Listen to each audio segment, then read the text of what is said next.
Pronto, agora Ah, está perfeito. Bom, vamos então iniciar a primeira sessão, né, do tema Covid no Congresso USP. Eu vou convidar o Fábio de Assis Moreira Lima para apresentar o primeiro artigo dessa sessão. Nós temos dois artigos para apresentação. Os autores têm 10, 15 minutos para a apresentação dos artigos, depois seguido de debate, perguntas pelo público. Eu agradeço a presença de todos, inclusive dos coautores desse primeiro artigo aqui na nossa sessão. Fábio, está contigo, vamos em frente. tranquilo. Bom dia a todos, né? Nós vamos ter o trabalho 3308, né, que tem como título o impacto da saúde financeira no índice de vulnerabilidade dos municípios brasileiros à Covid-19. Né? Teve como autores Amarando Dantas Júnior, Fábio de Assis Moreira Lima e José Dilton Alves Diniz.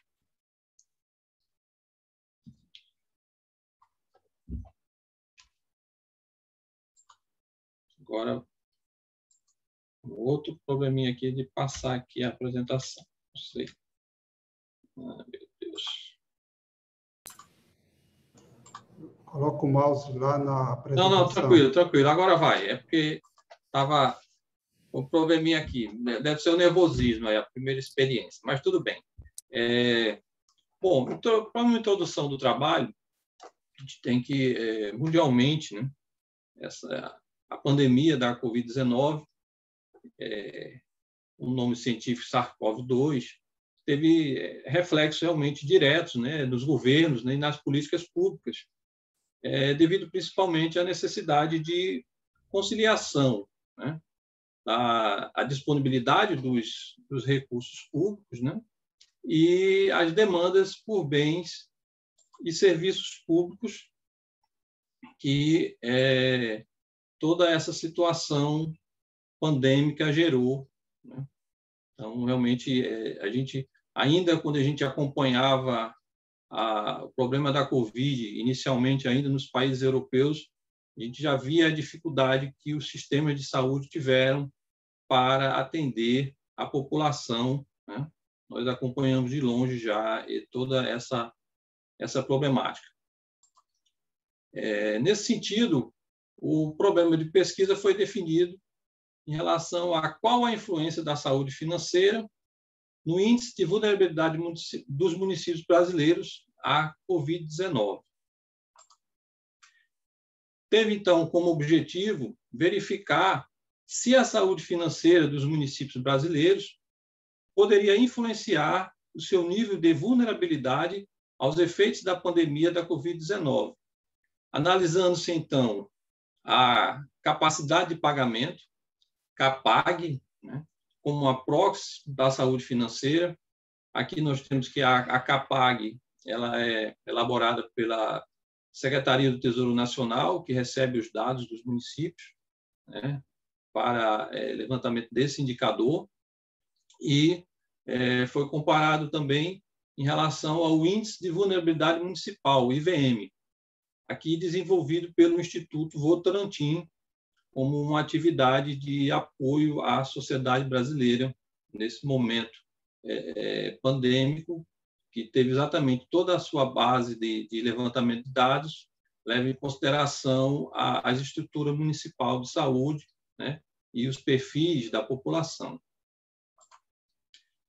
O trabalho teve como fundamentação teórica 2 tópicos. O primeiro trata da saúde financeira e da capacidade de pagamento dos municípios. Nesse sentido, tratou-se, então, da gestão fiscal dos governos, né, que ela tem como principal tipo de análise a gente poder identificar a medida que diferencia a boa e a má gestão pública. Nesse caso, os gestores públicos, muitas vezes, eles ficam no dilema entre economizar recursos para se proteger de eventuais crises financeiras ou está sempre tentar aumentar os níveis de disponibilização de bens e serviços públicos.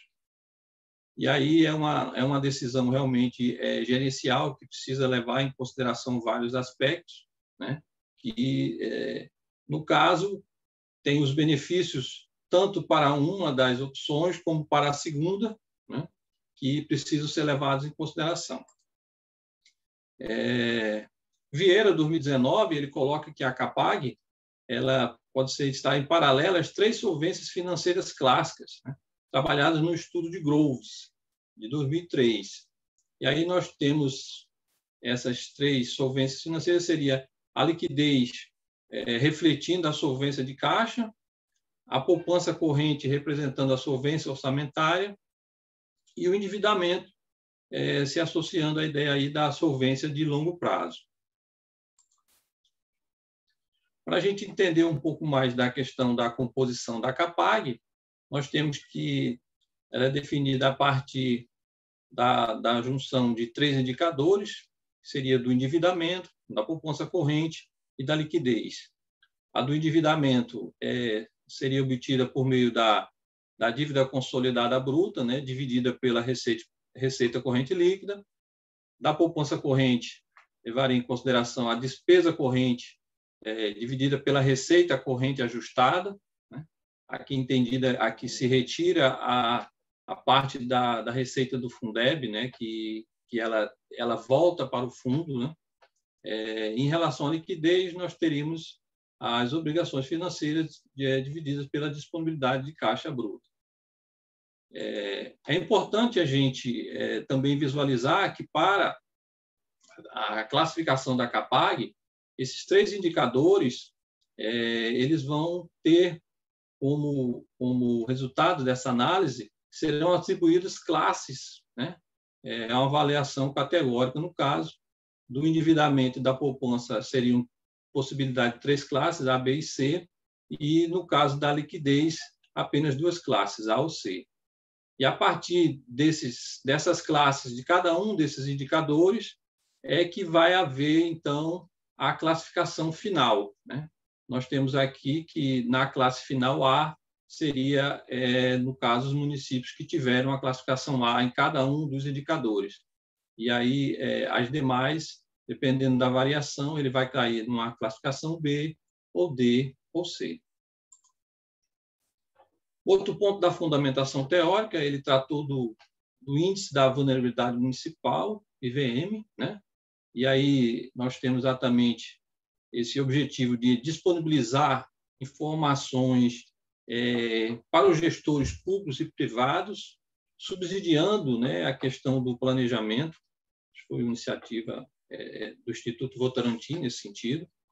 Essa composição dessas informações, ela leva em consideração, em um dos seus itens, a variação do PIB per capita da população dos diversos municípios avaliados, influencia a capacidade de adoção de medidas preventivas e de recuperação dos pacientes infectados. E aí nós temos, como destaca Batista, em 2020, que a questão das desigualdades sociais, elas também impactam o acesso ao serviço de saúde, com repercussões nas internações e, consequentemente, nos quantitativos de recuperados e óbitos. Para a gente visualizar um pouco como é formada a estrutura do IVM, seria a partir de 5 indicadores. Teríamos um da capacidade fiscal, da população vulnerável, essa contempla a informação sobre o PIB municipal, o da economia local, a estrutura do sistema de saúde e da organização do sistema de saúde. Nós temos aqui esses valores em percentuais, que são exatamente os pesos que esses indicadores têm na composição final do indicador do índice de vulnerabilidade municipal. A metodologia do trabalho, ela foi uma pesquisa descritiva com abordagem quantitativa. Foram utilizados procedimentos estatísticos e não estatísticos. Em relação à CAPAG, a base foi o mês de dezembro de 2020, e em relação ao IVM, a base foi fevereiro de 2021. Foi feita a regressão linear da CAPAG mediante a substituição das notas A, B, C ou D por uma variável contínua, porque se nós tivéssemos, não seria possível utilizar essas notas, a gente não teria o resultado podendo se associar aos índices da IVM. Então, foi utilizado esse modelo econométrico, né, conforme a equação 1, né, e foi exatamente tornando possível a gente ter uma associação para efeito da realização da regressão linear. A amostra utilizada no trabalho, nós temos que, em relação ao índice de vulnerabilidade municipal, foram utilizados dados de todos os municípios brasileiros, ou seja, 5.569. Já em relação à da CAPAG, nós temos que alguns municípios eles não apresentam as informações de forma completa, a STN, e assim alguns desses indicadores eles deixam de ser apresentados no demonstrativo disponibilizado pelo Tesouro. Então, por isso a gente tem uma variação aqui em relação à amostra em cada um desses indicadores.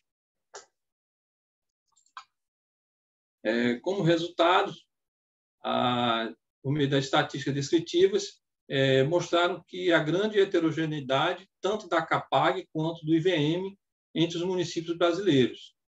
E aí a gente já pode destacar aqui, em relação à estrutura do serviço de saúde, que a média da vulnerabilidade seria de 79,80. E aqui é importante a gente destacar que, no caso do IVM, o índice quanto maior, ele vai representar maior a vulnerabilidade municipal, né? Então, seria exatamente o quanto ele está impactado em relação a esse indicador, né? E aqui a questão da heterogeneidade, a gente vê que o mínimo foi de 6 e o máximo de 99.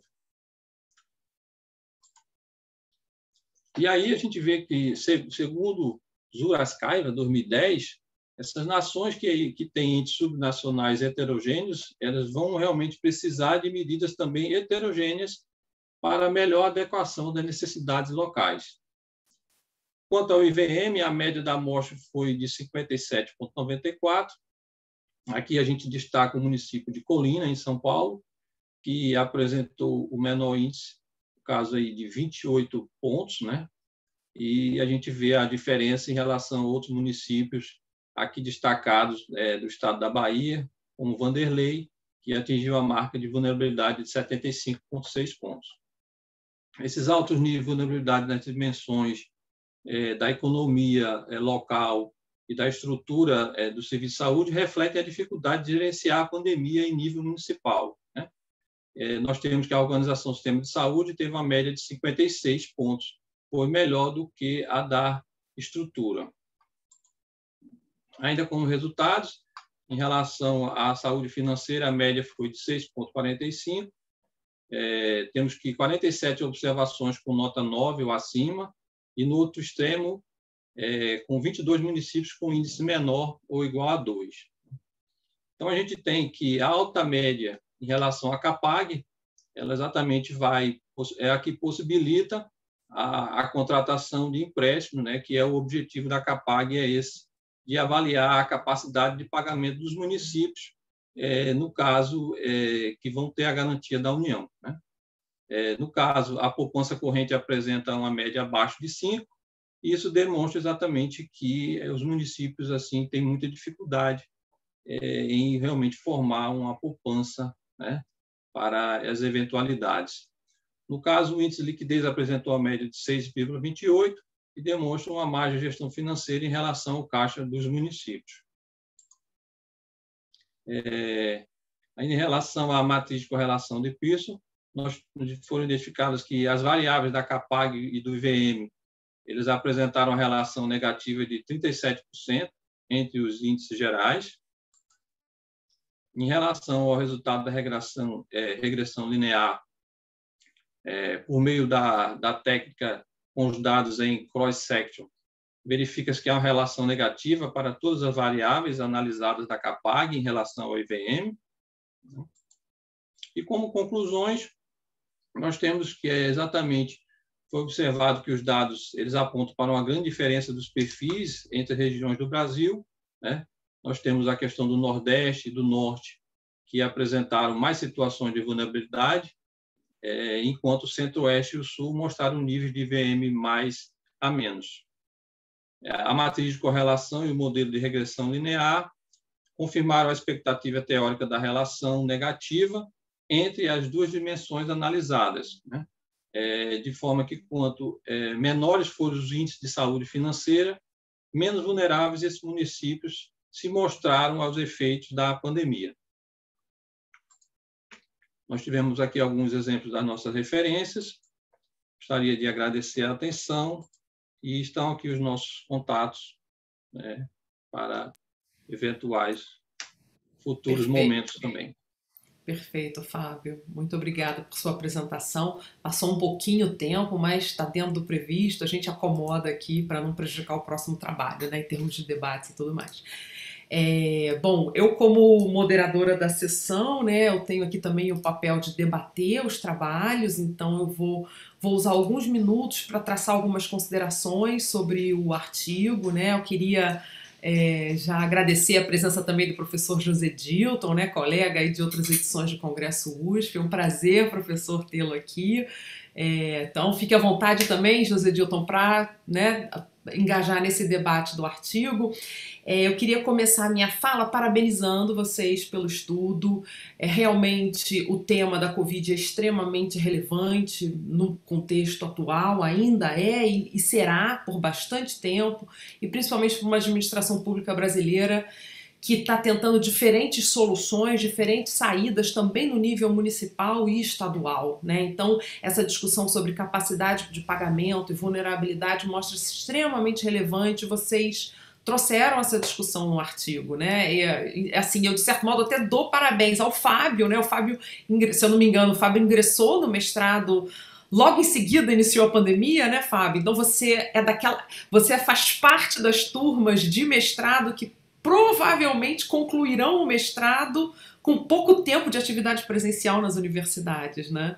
Ou seja, uma turma impactada diretamente pelo Covid e, de certo modo, eu acho interessante, né, bom e bacana ver que você, no seu segundo ano de doutorado, de mestrado, já está aqui com a gente no Congresso USP, já está apresentando um trabalho com uma metodologia densa, né, bem estruturada, rigorosa, né? Então, assim, eu vou fazer alguns comentários rápidos e que, de certo modo, assim, eu tenho um olhar muito voltado à relação entre as variáveis escolhidas, né, as dimensões que foram utilizadas no estudo, e tenho um interesse um pouco em saber por que certas escolhas e por que outras não foram feitas. Então, as minhas perguntas são muito mais para vocês comentarem a trajetória, por que vocês escolheram isso e não aquilo, o que vocês tentaram, né, incluir no estudo. Então, por exemplo, eu fiquei assim, quando eu li, né, o trabalho, né, essa ideia de verificar se a saúde financeira do município pode influenciar o seu nível de vulnerabilidade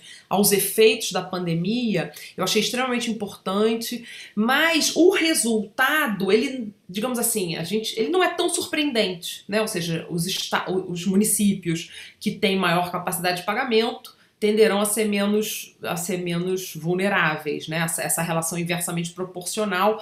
Mas, independente de ser surpreendente ou não ser surpreendente, é válido, é importante esse tipo de análise. E, de certo modo, como você apontou aqui na apresentação, as estatísticas descritivas mostram, né, falam dessa grande heterogeneidade, como essa heterogeneidade ela é característica do contexto brasileiro, ela demonstra como a nossa desigualdade está relacionada ao impacto do Covid. Isso é um achado importante do estudo que vocês trazem. E, ao mesmo tempo, eu me pergunto por que vocês escolheram o índice de vulnerabilidade municipal desenvolvido pelo Instituto Votorantim, né? Considerando assim que eu olhei esse gráfico, né, da distribuição dos percentuais, e eu vi que, de certo modo, a gente tem dentro do índice Votorantim também a capacidade fiscal, né? Tem uma composição pequena, 11%, 12%, se eu não me engano, mas ela está ali, né? E essa capacidade fiscal também está do outro lado da equação de vocês. Eu queria perguntar para vocês um pouco o que vocês avaliaram em termos de influência, de colinearidade nesse fato, né? E também, assim, ele traz a população vulnerável, a economia local, a estrutura do sistema de saúde, a organização do sistema de saúde, e eu fiquei me perguntando por que vocês não trouxeram, né, talvez como uma variável, eu fiquei me questionando, né, se o índice de vulnerabilidade do Instituto Votorantim representa de fato, se essa vulnerabilidade que ele traz representa impacto ou não, né? Ou por que vocês não incorporaram os casos de contaminações e mortes também no modelo, né? Ou seja, para que a gente pudesse olhar o impacto de fato, né? Ou seja, essa capacidade de pagamento prejudicada e da própria estrutura, né, de saúde, tendo alguma relação com os casos, com as mortes, também no estudo. E essa reflexão, ela apareceu para mim um pouco a partir do gráfico, né, a figura 5 que vocês trazem na página 12, em que vocês mostram os municípios coloridos em função do IVM. E quando a gente contrasta esse mapa, é um mapa, como é que eles chamam? Clorimétrico? Tem um nome bonito para esse tipo de mapa. Que agora eu não vou lembrar. Já me pediram para fazer num artigo, a gente aprendeu a fazer, foi uma loucura. Clorimétrico, uma coisa assim. E ele mostra os municípios mais vulneráveis, mas se você olha o mapa com o número de mortes por Covid e números de casos, esse mapa, se você olhar em qualquer mídia, né, no G1, no Globo e tal, na Folha, esse mapa tem um outro colorido. E você tem municípios que têm uma capacidade de pagamento elevada tendo muito impacto, tendo mais efeito da pandemia, eventualmente, do que outros menores, por outra dinâmica, por outros fatores. Então eu queria que vocês explicassem um pouquinho pra gente que tá aqui, e eu tô fazendo essas perguntas até para suscitar o interesse da plateia aqui para ler o artigo, né? Vocês explicassem essas escolhas e por que não também trazer a questão das mortes, né, do impacto real, concreto do Covid nos municípios, tá? Então, assim, deixo para vocês essas perguntas. Obrigada, pessoal. Tranquilo, professora. Veja só, eu também tive essa primeira impressão em relação ao IVM, a questão dele já compor, né, mesmo que de forma pequena, né, um percentual apenas de 11%, a questão da capacidade, né, administrativa fiscal, né? Mas a gente vê que os índices que são utilizados pelo Instituto Votorantim para a definição dessa capacidade fiscal, eles não têm essa relação assim tão direta quanto aos que são utilizados pela STN para fins da CAPAG, né? Então, a gente viu que, na realidade, não teria essa influência assim tão, assim, poderia dizer, seria um bis in idem, não. Por essa diferenciação, né? Ele trabalha com a parte os índices Firjan, né? para a sua definição, né?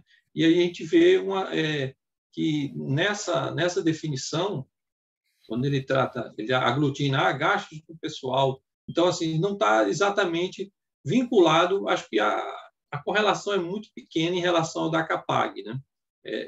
Para fins exatamente da gente ter colocado essa questão como um obstáculo, né, ao trabalho. Em relação aos dados das mortes ocorridas, né, em cada município, a gente tem que realmente seria uma situação assim interessante da gente ter também tentado aglutinar, né? Acho que a grande questão seria essa dinâmica, né? A dinâmica dos dados é uma coisa muito muito rápida, né? A gente trabalhou com os dados de dezembro e de janeiro, né? Talvez realmente tivesse tido uma boa a contribuição nessa análise. O que a gente viu também é que, assim, embora a questão das mortes elas possam ter uma contribuição importante, mas a gente vê que a questão da própria estrutura do sistema de saúde, né, já contemplado no IVM, ele aglutina bastante, porque nós vamos ter na formação desse indicador, né, a quantidade de leitos disponíveis em UTI, a quantidade de equipamentos de respiração artificial, né? Então, assim, são elementos assim muito importantes para, pelo menos, colocar, seria pelo menos para colocar assim, o serviço de saúde à disposição da população, né? Porque, eventualmente, a quantidade de mortes, né? Em alguns municípios, se a gente for pensar, em Manaus ocorreu um problema de falta de realmente de leitos, né? Teve pacientes que não tiveram acesso à UTI ou não tiveram acesso aos respiradores porque a quantidade esgotou, né? E aí a gente já vai ter em outras situações que a gente não vai ter isso, quer dizer, seria um maior número de variáveis também que poderiam impactar o resultado, né? Então, acho que o foco principal que a gente procurou dar foi exatamente assim, qual a disponibilidade do serviço de saúde em se organizar para atender a pandemia. Embora a gente saiba que essa questão de se vai haver sucesso na recuperação dos pacientes pode depender também de outros fatores, né? Então, acho que seria essa uma boa reflexão para esse caso. Certo.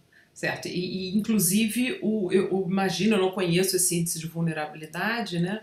Que eles, como você disse que os dados são de fevereiro de 2021, como você está no artigo, né? Que eles tenham, inclusive, acompanhado esse movimento de contratações que ocorreu em 2020, né? De crescimento dessa infraestrutura, o que é bastante bacana. Perfeito. Professor José Dilton, quer fazer algum comentário, complementar a fala do Fábio? Sim, bom dia a todos. Eu vou ser bem sucinto. Fábio fala muito, depois eu vou ter que trabalhar com o Fábio, o poder de síntese dele. Vamos lá. Condição financeira e situação fiscal, né? Porque você fez aí essa colocação, não teria um problema de endogeneidade dessas duas variáveis?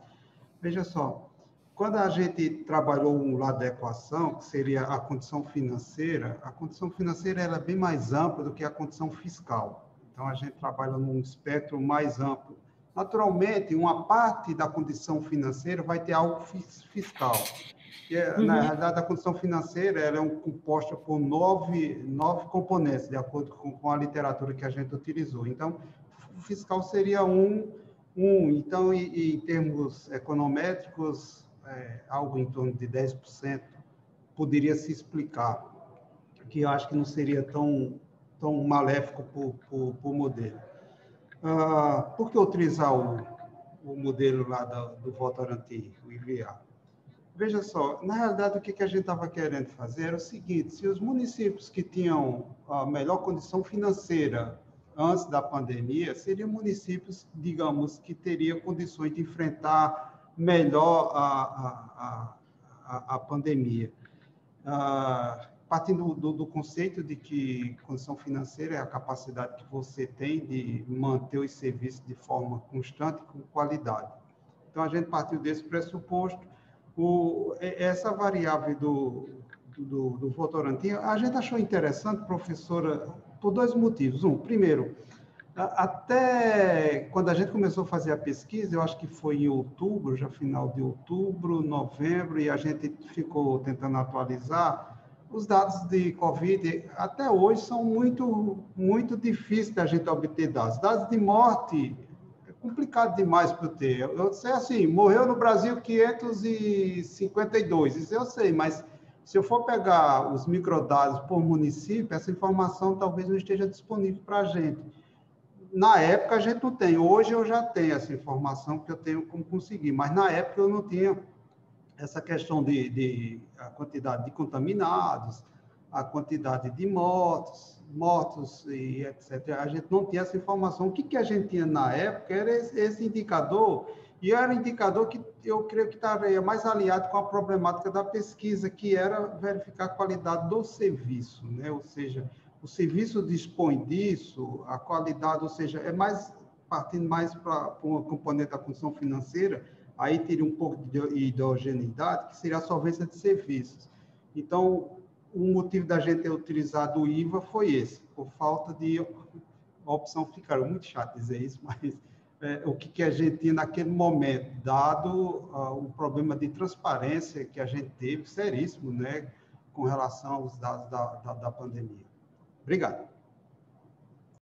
Ok, obrigada, José Dilton. De fato, a gente teve diversos problemas de relação à transparência, acesso a dados, consolidação de dados de impacto, de morte e tal. Essa minha pergunta foi muito mais no sentido da gente pensar, né, sobre a noção de vulnerabilidade, o quanto que dessa vulnerabilidade ela realmente se concretiza em uma vulnerabilidade de fato, né? Porque muitas vezes a gente tem um sistema de saúde bem estruturado para condições normais, né? Mas em condições de exceção, como o Covid se mostrou, ele ganha novas dimensões e essa vulnerabilidade se expande onde a gente não imaginaria, né? Como a cidade de São Paulo, Manaus e outras capitais, né? Também no Ceará, com grandes impactos no fim. Eu vou abrir para perguntas da plateia, a gente já está aqui chegando ao término, né, do tempo dedicado ao artigo de vocês, para ver se alguém tem alguma pergunta, algum comentário. Por favor, fiquem à vontade para abrir o microfone, acho que vai ser mais rápido do que a gente usar o chat. Tá? Acho que a gente tem mais um minutinho para uma perguntinha.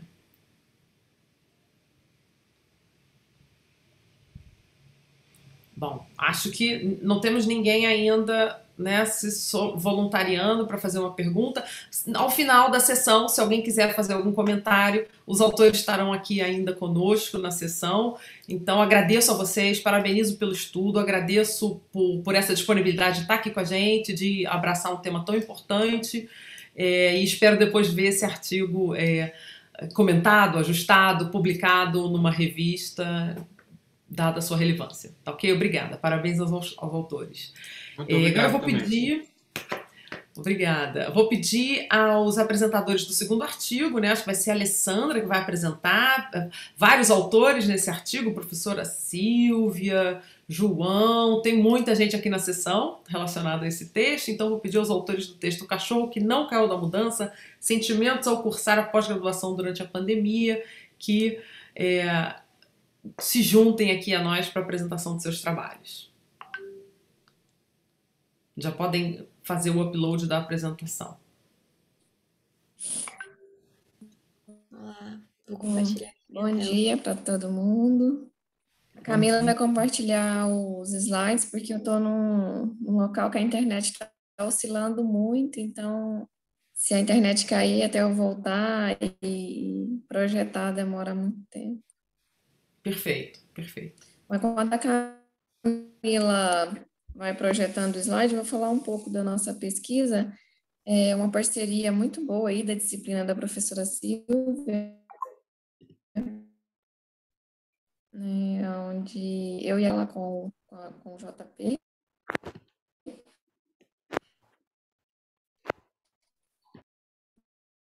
E aí foi rendendo resultados interessantes e a gente resolveu investir. O professor Gilberto também participou, vale aí que a gente já está providenciando para publicação. Camila, quando você quiser projetar. Oi, gente, desculpa, eu caí. Vou projetar agora, peraí.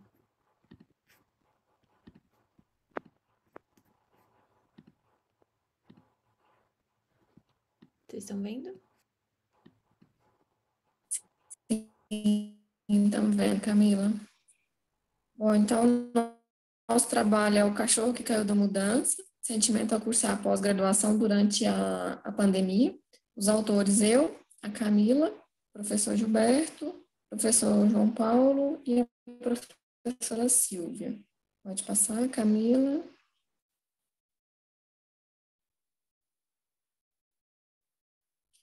Bom, a contextualização, né, da motivação do nosso trabalho é que o ingresso na pós-graduação traz para os discentes a necessidade, né, de diversos tipos de adaptação no seu cotidiano. A gente sabe, em virtude da intensidade, né, do mergulho, que é uma pós-graduação estrito sensu.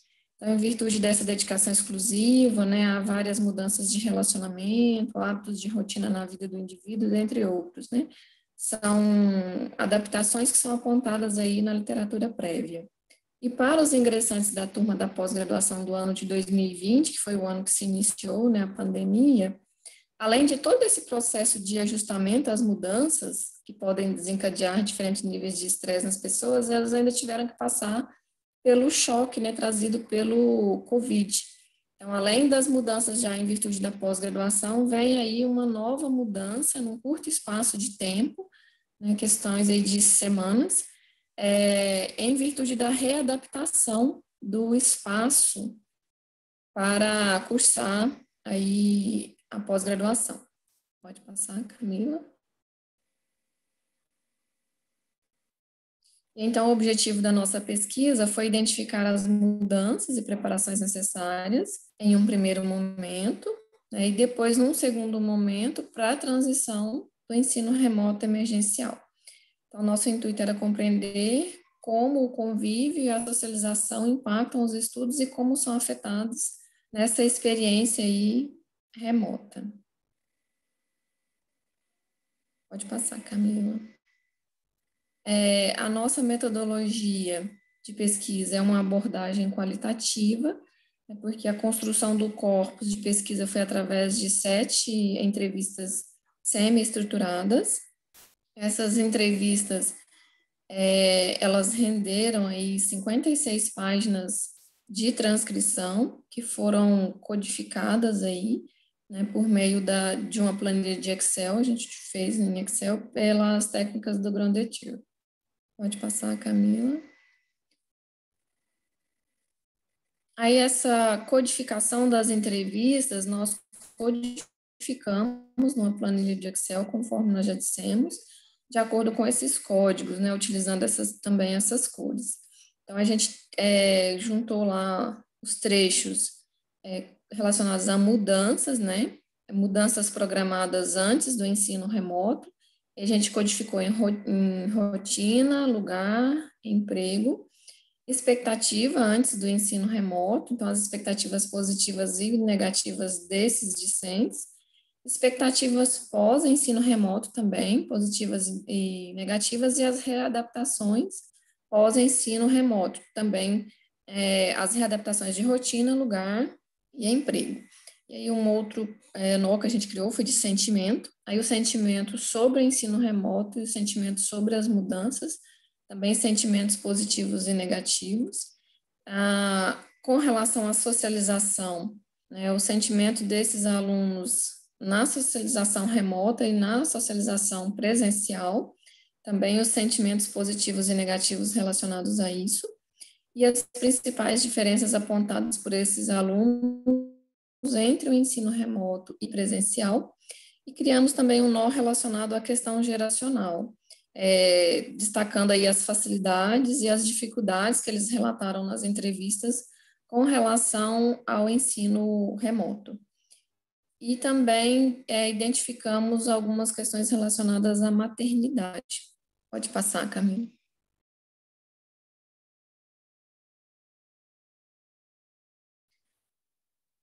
Bom, as entrevistas elas foram selecionadas por conveniência e intencionalidade, devido à nossa facilidade de acessar aí os nossos entrevistados.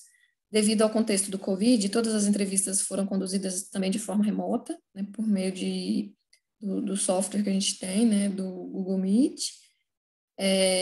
Com isso, a gente garantiu, né, segurança e saúde de todos os participantes. Os dados das entrevistas dos entrevistados está aí, são 3 do sexo feminino, 4 do sexo masculino, totalizando 7. A gente tem aí representantes de várias gerações.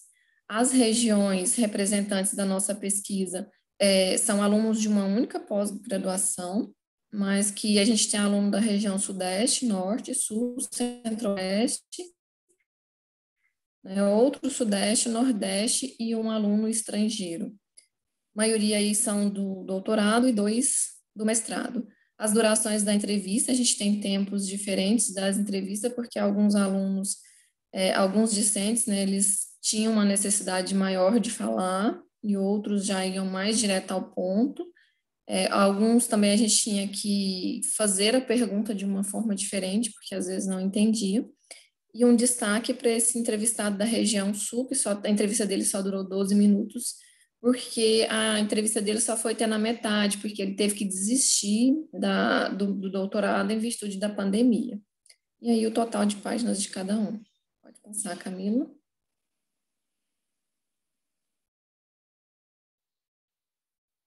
Bom, os principais resultados, né? As expectativas ao cursar uma pós-graduação estricto sensu. Essa aluna, primeiro, é uma aluna estrangeira. Ela disse que a expectativa que tinha desse intercâmbio era conhecer outras pessoas, saber como elas fazem as coisas, como estudam, quais são os pensamentos sobre a carreira. Então, a gente percebeu na fala dela uma certa frustração. Pode passar, Camila. Os aspectos relacionados ao processo de mudança para cursar uma pós-graduação. Esse entrevistado, ele disse que, primeiramente, ele precisou largar o emprego ao passar no processo seletivo. Depois, ele teve que se mudar, né, para um lugar mais longe, era de uma outra região. E ele acabou, junto com a família, levando somente as roupas e coisas assim. E aí ele relata na entrevista toda uma frustração, que ele promove toda uma mudança. Quando chega, fica uma semana, né, paralisou-se tudo, e ele não sabia se voltava, se ficava, o que fazia. Pode passar, Camila. Aspectos associados ao processo de mudança em virtude do contexto da pandemia. Esse entrevistado, ele relata que o mundo dele hoje é dentro do meu quarto, né, o meu mundo hoje é dentro do meu quarto, fico aqui praticamente 24 horas por dia, dentro do quarto, estudando, se isolando do resto do mundo. Ele tinha toda uma expectativa em relação ao relacionamento, né, uma socialização, e essa socialização acabou, né, que virou todo um mergulho numa pós-graduação, uma dedicação exclusiva, que os autores apontam aí, mas uma dedicação exclusiva isolada. Pode passar, Camila.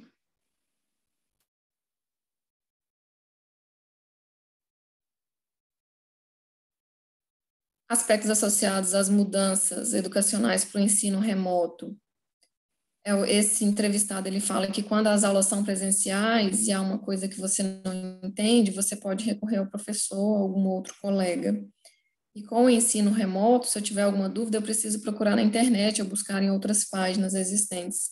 Ele fala que não é como nas aulas presenciais, onde você está caminhando entre as pessoas, ou no término das aulas, onde você pode perguntar sobre uma dúvida e aí vocês se encontram novamente. Você tem outros amigos, outros colegas, isso tornaria mais fácil essa questão de tirar minhas dúvidas e tantas coisas que eu preciso procurar sozinha. Então, essa entrevistada, ela sente aí uma negatividade relacionada ao ensino remoto em virtude dessa falta de parceria que não existe mais, né? Porque terminou as aulas, se desliga as câmeras e pronto. Pode passar, Camila.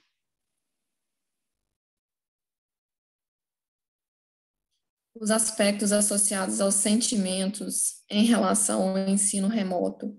Esse entrevistado, ele argumenta que traz oportunidades, né, devido ao intercâmbio com outras universidades, mais fácil. Então, ele diz que seria meio impossível fazer as disciplinas de primeiro semestre, conseguir fazer uma disciplina como aluno especial em outra universidade, num cenário normal, não tendo aulas presenciais. E isso, o ensino remoto, ele me proporciona essas oportunidades, né? E além da série de encontros que estão acontecendo online, parece que tomou uma proporção muito grande nesse período, que já poderia existir antes, né? Ele até dá uma risada. Então, é uma facilidade muito grande a questão até do Congresso USP. Quando a gente fez as entrevistas, foi logo depois do Congresso USP, foi no segundo semestre, então ter sido online. E ele relata também os benefícios da quantidade de webinars que estão tendo online. Isso é muito bom, é positivo. Apesar que esse entrevistado também, ele relata a falta que há falta do contato social, do contato humano. Pode passar, Camila.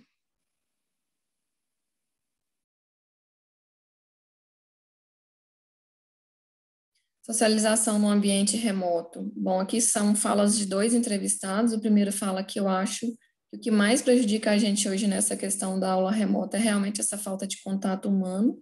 E esse outro fala que eu gosto muito do contato físico, de você estar em sala de aula, é aquele calor, aquela discussão, né, em sala de aula. Esse último entrevistado aqui, ele até diz que essa falta de contato físico atrapalha o andamento das pesquisas, porque não há aquela conversa de cafezinho, onde vem uma dica, vem uma contribuição, não tem mais aquelas conversas de corredor, onde você vai falando sobre o que você está fazendo, os caminhos que o seu colega tomou, que podem também ser úteis na sua pesquisa. Pode passar, Camila. Os desafios da maternidade. Então, aqui é um depoimento de uma mulher, de uma entrevistada. Ela relata, então, assim, como já não sou tão jovem, mas eu retornei a essa vida, retornei aos estudos depois de casada, depois de ter filho, então, assim, não foi fácil. Tendo a graduação, o mestrado, nem se diga, foi muito difícil, porque a gente tem que ficar dividindo o tempo, né, infelizmente. A vontade que a gente tem é de sentar exclusivamente para ler tudo o que a gente precisa, para dedicar assim 100%. Infelizmente, eu tinha que dividir em algumas outras funções. Aí ela relata a função de mãe, função de esposa, de dona de casa. Tem uma outra entrevistada também que fala que durante o período das aulas, às vezes ela tinha que interromper ali a concentração, a presença na aula para amamentar, para trocar fraldas, e que isso acabava se tornando um desafio. Pode passar, Camila. Bom, e as considerações finais, o que a gente pôde perceber é que de todos os entrevistados foi consenso comum que o uso de tecnologias otimizou o tempo, né? Isso traz alguns benefícios, porque você economiza a questão do tempo de deslocamento e você tem uma interação com outras universidades que não seria possível se não fosse o contexto remoto. Mas a principal dificuldade também foi consenso entre todos os 7 entrevistados, é a falta de contato e interação entre os discentes em si e entre os docentes e os discentes, que estava restrito ali às telas dos computadores.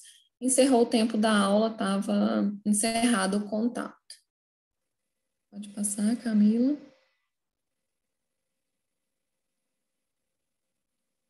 E aí, meu nome, né, e o meu e-mail, se alguém tiver alguma dúvida, pode encaminhar, que esclarecemos. Aí fica o convite para vocês lerem a pesquisa, porque tem outros relatos lá dentro do texto, do artigo, que são muito interessantes, trazem contribuições muito boas para nós. Perfeito, perfeito. Obrigada, Alessandra, Camila, Gilberto, Silvia, João Paulo. É interessante observar, né? Esse texto também é um texto que nasce no contexto da pandemia, com estudantes de pós-graduação, né, que estão vivendo esse mesmo dilema que vocês investigaram, né? Ou seja, então é uma pesquisa que nasce de uma inquietação de um grupo que está na pós-graduação, lecionando, aprendendo, interagindo e que tem essa ruptura nas suas vidas, né? E creio que vocês, por serem da USP e da Federal de Uberlândia, tiveram um tempo, né, de reação e de engajamento e de transformação do ensino distinto de outras universidades, né? Por exemplo, na UFRJ, nós demoramos quase 3 meses para voltar às aulas, né? Há todo um debate político, há toda uma construção que antecede o retorno às aulas, né? No contexto. Então, assim, eu adorei ler o trabalho de vocês, eu identifico vários aspectos que ocorreram, que eu percebo em estudantes, né, tanto da UFRJ quanto da Federal do Espírito Santo. Eu lecionei nas 2 instituições, né, em 2020 e 2021 também. Me identifiquei muito com o texto. Então, muito obrigado pela preparação desse artigo. Vocês estão de parabéns. Parabéns pelo rigor metodológico que adotaram na pesquisa qualitativa, na categorização, na explicação das etapas, dos prazos, de como as categorias foram formuladas, né?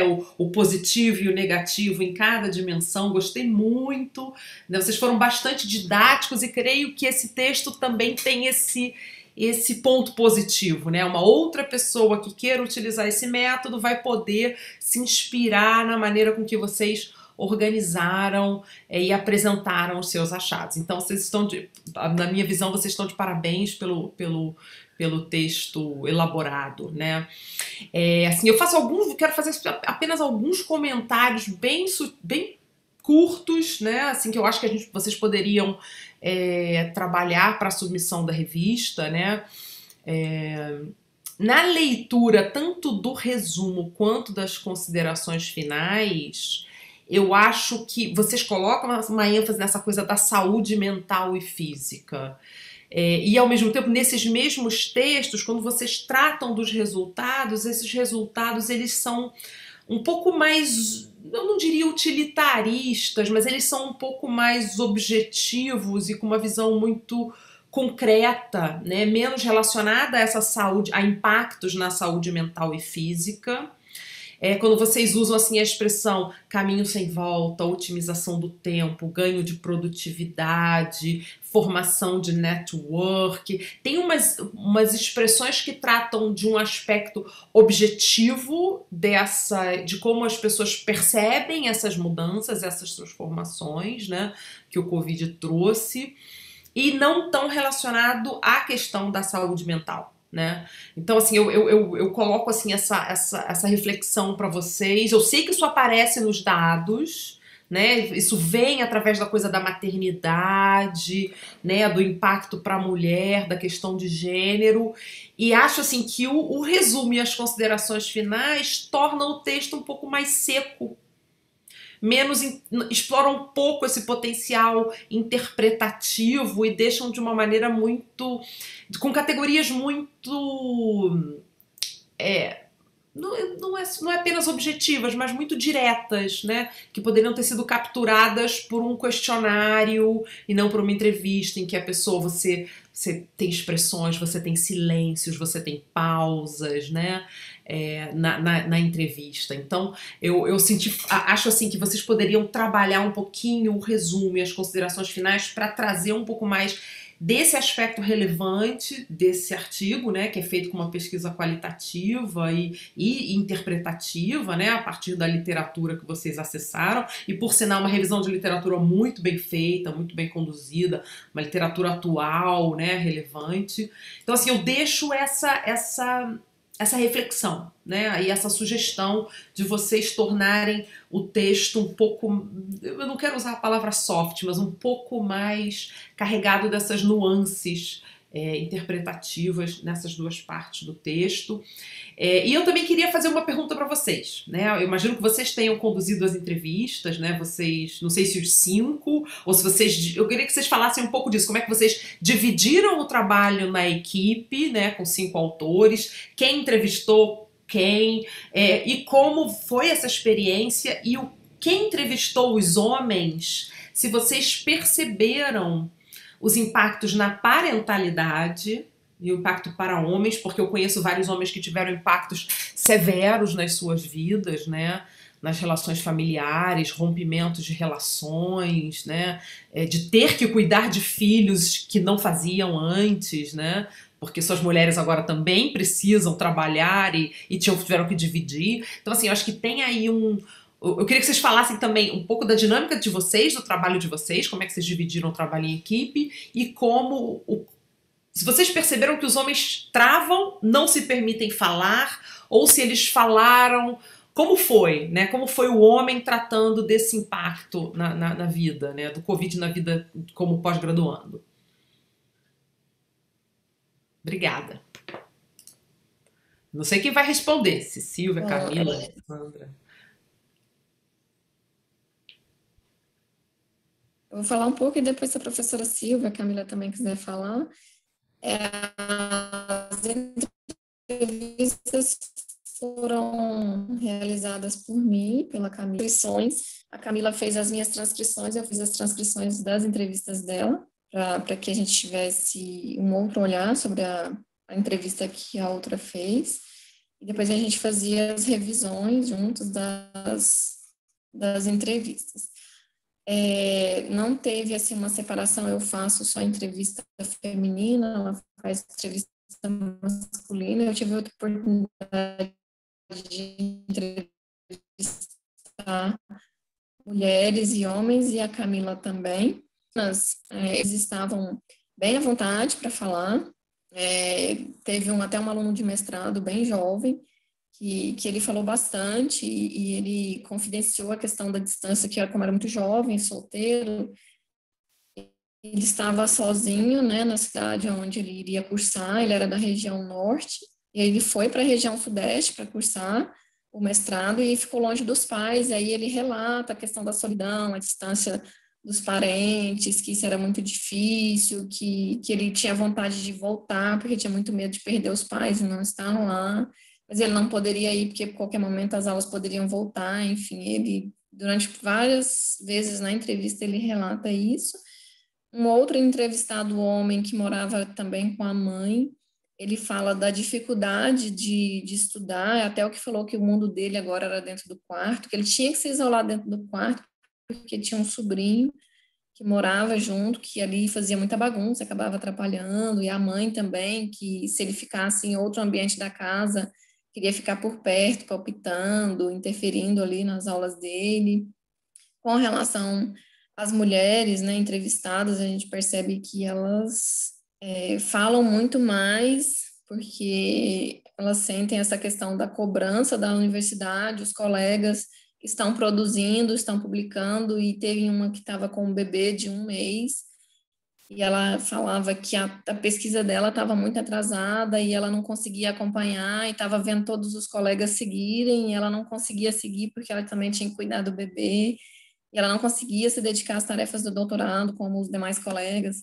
Então, foi assim, mas eu não senti assim, uma dificuldade por ser homem de expressar ali o que estava vivendo, o que estava vivenciando. O Perfeito. trabalho, o Nós restante do temos trabalho. nós temos só 2 minutinhos para a sessão acabar. Eu não sei se a sessão vai encerrar automaticamente. Silvia, você sabe? Se ela encerra automaticamente, isso é importante a gente pensar. Eu não queria te cortar, Alessandra, Eu mas acho vamos tentar sintetizar aí as respostas. Vamos lá, que que tem perguntas da Carla aqui no chat, tá? Se vocês quiserem já é, incorporar.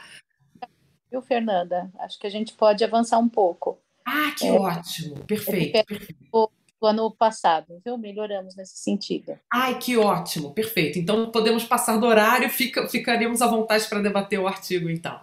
Perfeito. Vamos lá, Alessandra, quer retomar onde O você... restante do trabalho, a participação do professor.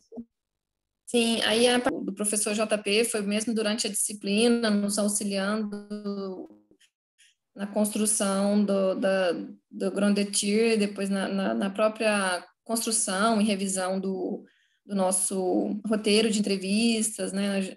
E o professor Gilberto e a professora Silvia JP depois nas revisões finais aí do trabalho. Camila, você quer falar sobre as suas entrevistas?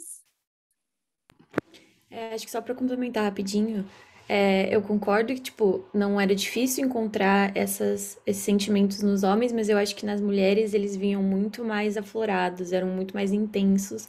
A forma como elas descreviam o fato da maternidade ou a questão de ter um filho, do que dos homens. Era mais discreto, eu sinto. Esse falar, esse demonstrar, essa preocupação. Mas eu acho que é isso, só para complementar. Perfeito, perfeito. Obrigada, Camila. Professora Silvia, João, Gilberto.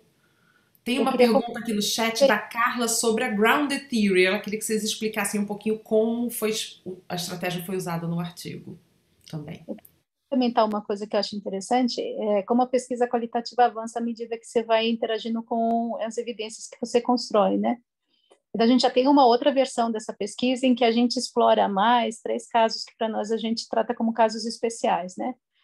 E a Alessandra apresentou falas dessas 3 pessoas que nós entrevistamos. Uma é essa mulher que se descobre grávida assim que entra no doutorado, e que modifica completamente a vida dela, tendo que se transferir de cidade, grávida, o marido tendo que ir junto com ela, então tem uma mudança grande na vida dela, e que ela traz essa fala de que no online é possível conciliar o bebê pequeno de 3 meses e as aulas, né? Aí pensar, né, o que é essa conciliação, né? Como que é isso de conciliar, né? Ao mesmo tempo que ela está dizendo que ela consegue conciliar, ela diz que ela tem que interromper a aula porque ela tem que amamentar ou trocar uma fralda, né? Então, o que isso exige dela, né? Que conciliação é essa que ela fala que é possível, né? Tem outra que é dessa estudante que vem de outro país e que, na verdade, chega e não vive a cultura, não consegue aprender a língua, começa a poder apresentar, diz ela, né, ela nos relatando, começa a poder explorar um pouco a língua quando ela começa a ter que apresentar os trabalhos nas disciplinas. Quem fez já mestrado, doutorado, já imagina a tensão que ela passava, né, porque ela era estrangeira e tinha que apresentar os trabalhos em outra língua, né, que ela ainda estava começando a aprender, né. E a última é dessa mulher mais velha, né, que faz, inclusive, essa reflexão sobre a questão da família e do estudo, né. Então, a gente acaba explorando esses 3 casos mais a fundo, né, e acaba fazendo uma análise um pouco mais generificada dessa dita socialização ou conciliação possível, né, e o quanto os programas ainda têm regras e ritos que são muito voltados a uma outra presença que não é a presença das mulheres, né? Então, eu queria fazer essa reflexão porque eu acho que conforme a gente vai imergindo nos dados, a gente vai encontrando outras possibilidades interpretativas, né? E a pesquisa vai ganhando outras cores, outros olhares, outras possibilidades, né? Você vê que agora a Alessandra, podendo explorar um pouco mais as pessoas, ela traz coisas muito mais pessoais, né, que refletem uma vivência que muitas vezes a gente na disciplina não tem nem como explorar como professoras, né, Fernanda? A gente tem noção de viver essa realidade, né? O Alan, por exemplo, que está aqui nos assistindo, né, que passou um pouco por isso, não é? Sim, Exatamente. Então, inclusive, eu estou esperando ele chegar aqui no Rio para tomar a vacina do Covid e vir tomar uma caipirinha aqui em casa comigo. A gente vai lá na Mureta, tá, Alan? Quando você chegar aqui no Rio. A gente vai, eu estou te prometendo. Vamos tentar compensar um pouquinho, né? Mas verdade, a minha pergunta, quando eu trouxe a questão da parentalidade também, é porque ao homem não era colocado o papel de cuidador. Né? E ele, de certo modo, como uma mulher pós-graduanda, ou ele, para manter a relação, assume um papel de cuidador, ou a relação vai acabar. Ou a mulher vai largar o doutorado, como vocês relataram. Então, eu acho que tem uma dinâmica de gênero que dá para estressar, né? Quando você entrevista homens e mulheres que estão passando por situações de reencaixe das dinâmicas socioculturais, familiares, né? Acho que seria um outro texto, mas o texto de vocês me trouxe essa reflexão, eu agradeço muito. A gente tem aqui também, a Carla fez uma outra pergunta, ela quer saber sobre o título, por que o cachorro caiu da mudança, não caiu da mudança. Eu acho que talvez isso esteja explicado nesse outro artigo, né, Silvia, que vocês falaram que fizeram sobre esses 3 casos especiais, não sei, explica aí pra gente. A Carla quer saber sobre o título curioso e ela pediu para explicar como é que vocês adotaram a estratégia da Grounded Theory, né? Vocês mencionam as técnicas da Grounded Theory em alguns momentos, eu acho que no resumo também, né? Então, acho que fica aí como uma última pergunta, pode ser? Tem mais alguém com perguntas? Vou pedir aí para digitar no chat, enquanto elas respondem. Vamos lá. Meninas, quem vai nessa bola? Alessandra. Bom, esse título curioso, porque essa experiência, né, que foi relatado no texto, foi uma experiência que eu vivenciei, porque eu sou da turma 2020. Então, assim, o cachorro que caiu da mudança é o aluno que ele vai para uma mudança, que é a pós-graduação, toda a literatura traz, né, e a gente vive isso quando a gente entra numa pós-graduação. É totalmente diferente de uma graduação, né, a intensidade com que se estuda é muito diferente. Então, você é um aluno que vai, né, já para uma mudança, tem toda uma consciência que vai haver uma mudança de vida, e quando você está no processo da mudança, você cai dele, porque você muda, sem que você queira, sem que você saiba que isso vai acontecer, né, o mundo todo parou, e você não sabe o que vai acontecer a partir daí, você fica perdido, você não sabe se você fica ali, se você volta para casa, o que você tem que fazer? E você fica perdidão ali. Então, esse título veio, né, em virtude desse sentimento. Que você está num processo de mudança, de repente você cai dele e não sabe o que fazer, né? É o cachorro que caiu da mudança, assim, a ideia. E o Grand Detour que a gente fez ele foi construído, né? Todos os nós ali foram construídos com base, né, no roteiro de entrevistas. Os tópicos de roteiro de entrevistas que a gente foi fazendo, né? E os sentimentos que a gente foi captando quando a gente foi fazendo as entrevistas, a gente foi construindo, né, essa codificação. Se a Camila quiser falar, Camila, Silvia. Perfeito. Eu vou falar uma coisa, até que quem sabe a Fernanda nos ajuda, que ela é muito boa em inglês. A gente está traduzindo para o inglês, aí eu fui tentar traduzir o cachorro caiu do caminhão de mudança. A única coisa que eu achei foi like a noon in a honeymoon. Mas eu achei meio assim, né, Fernanda? Você tinha uma sugestão? Teria que pegar um dicionário de idioms, né? Aqueles idioms, que são essas expressões, né, que deem o mesmo significado, né? Vocês têm que pensar pelo significado, qual é a expressão que eles usam lá, que talvez não tenha nada a ver com cachorro nem com mudança, né? Não dá para pensar uma tradução literal. Teria que pegar alguém aí bom, né? Um tradutor bom e que conheça esses idioms. E não sei, JP, consulta a Clara. Pergunta para Clara qual é um bom dicionário de idioms. Eu até quero essa dica, tá? Pro pessoal que está aqui na sessão, Clara, só para atualizar, a Clara é uma tradutora que às vezes eu contrato para fazer ajuste em artigo, e ela é muito boa. Ela dá curso de tradução e tudo. Talvez ela tenha aí uma indicação de um bom dicionário de idioms. Porque realmente é difícil, não dá para traduzir, não. Que tem um sentimento por trás, como a Alessandra explicou, e que a gente precisa entender qual, né, na língua deles, como é que eles expressam esse sentimento, né? Difícil. Bom, olha, o Zé Alexandre está dizendo que essa expressão era usada há 40 anos atrás, significa quando a pessoa está perdida. Pois é, então... Isso eu me lembro, foi do sentimento, né? Alessandra, que surgiu isso, que era o sentimento, né? O que traduzia o sentimento era esse do cachorro que caiu do caminhão da mudança, nem pode voltar para a casa que estava, nem sabe o endereço da próxima, né? Mas, enfim. Exatamente, não sabe o endereço para onde os donos foram e a casa onde deixou, né? Também já não tem mais nada. Muito bom, Não, realmente, assim, usar a freira na lua de mel fica meio estranho, mas o sentimento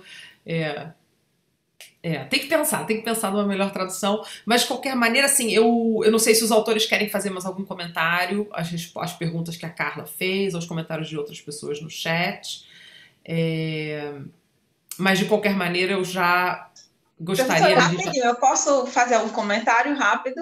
Deve, por favor. Boa tarde já a todos, né? É um prazer revê-los, principalmente a professora Fernanda, a professora Silvia. Eu sou a colega do José Dilton, aqui do Departamento de Finanças e Contabilidade da UFPB, na Paraíba. Uhum. E, assim, é muito bom vermos artigos que, além de explorar metodologia qualitativa, que sejam metodologias mais heterogêneas, diferentes do que a gente tem visto. Porque quando a gente fala em pesquisa qualitativa, a maioria dos artigos trabalham estudos de caso ou pesquisa documental, propriamente dito, e a Grand Theory, né, é uma possibilidade e dá possibilidades interessantíssimas. Então, infelizmente, eu não tive tempo de ler o artigo de vocês, mas vou lê-lo, tá? E eu fiquei curiosa com o que vocês exploraram, que pela apresentação deu para perceber que vocês se inspiraram na Grand Theory na formulação das categorias. Né, na categorização. Uhum. E aí, não sei como é que está a intenção de vocês, se tendem a desenvolver mais essa metodologia, essa estratégia, para que seja gerada a teoria substantiva, que ela pode permear, né? Que ela pode nascer daí. Então, de repente, talvez esse artigo que a professora Silvia falou com os casos especiais possa gerar, né, a teoria substantiva, que é dos pontos-chave ou do ponto alto da Grade Theory, né, da metodologia da Grade Theory. Então, assim, parabéns mais uma vez e pela colagem, né, da gente diversificar nos métodos qualitativos e lembrar, só comunicar a professora Fernanda e a Silvia, né, que aqui na UFPB a gente tem, como vocês sabem, são do Conselho Editorial, a nossa revista de pesquisa qualitativa está saindo dia 30 desse mês, a nossa primeira edição. Então, Perfeito, assim, é uma boa notícia. Muito bom, Kátia. Carla, excelente a sua fala. E eu queria te dizer que eu já tenho uns artigos na fila para submeter, viu? Fique muito tranquila. Muito bem-vindos. Tá bom? Obrigada. Muito obrigada pela sua fala. Pegando um gancho, quero também comentar que a gente tem as submissões abertas para o QRCA, Qualitative Research and Critical Accounting. O prazo de submissão é até 15 de agosto. Então, para a plateia que está aqui, para a audiência, para as autoras, estamos aí recebendo submissões. Fiquem à vontade para participar da nossa conferência voltada à pesquisa qualitativa e crítica. Tá? Eu também quero agradecer aos demais autores. Eu vou ter que encerrar a sessão, a gente já está aí passando, estourando bastante o nosso tempo, e acho muito interessante que a gente tenha trazido para uma mesma sessão um artigo quantitativo, olhando para o município, né, no nível macro, societal, contrastando dimensões de análise, e um artigo que olha uma dimensão individual, né, como o indivíduo e os sujeitos se percebem num contexto da pandemia, num contexto em que nós estamos vivenciando da pós-graduação, e ambos trazendo contribuições de naturezas distintas. Então, assim, eu agradeço aos organizadores do tema no Congresso USP por me convidarem para estar aqui e por terem permitido essa abertura para o debate de dois artigos tão distintos e, ao mesmo tempo, tão importantes para a nossa reflexão, né? A reflexão do nosso contexto, da nossa situação. Então, parabéns a todos, eu agradeço pela presença, deixo aí... Para quem quiser, entra lá na plataforma, baixa os artigos, acessa o e-mail dos autores, tem lá um e-mailzinho de correspondência na plataforma. Vamos manter aí contato e a interação. Gente, muito obrigada. Acho que a gente se esbarra de novo numa próxima sessão aí ao longo dos próximos dias, não é isso? Temos amanhã 2 seminários super importantes, também organizados pela rede QRCA, Generas, dentro do Congresso USP. Espero encontrar vocês todos lá. Muito obrigada, pessoal. Um beijo a todos. Até lá. Vamos encerrar a nossa sessão. Podemos? Os autores querem agradecer? Querem falar umas últimas palavras? Querem? Vamos lá? Franqueado o microfone. Eu quero, adorei a ideia da Carla e acho que dá sim para pensar alguma coisa na linha da socialização, teoria da socialização de estudantes de pós-graduação. Obrigada, viu, Carla? Vamos continuar, né, Camila, Alessandra, JP Gilberto, nessa trilha, e vamos tentar propor alguma coisa sobre, na linha da socialização de estudantes de pós-graduação. Eu também queria agradecer aos autores pela confiança de submeter no nosso tema, que é o 2º ano que a gente faz essa chamada especial. A gente sabe que poderia estar, por exemplo, o nosso artigo na educação, do Gilton e do Fábio, na parte de pública, mas agradecer a confiança de submeter para a gente, agradecer a Fernanda por ter aceitado o convite. E se Deus quiser, ano que vem a gente não vai ter mais essa linha, porque vai ter passado a pandemia, todo mundo vacinado e todo mundo em São Paulo, se tudo der certo. Verdade. Na verdade, a gente vai ter efeitos pós-pandêmicos. Vai ser o novo tema.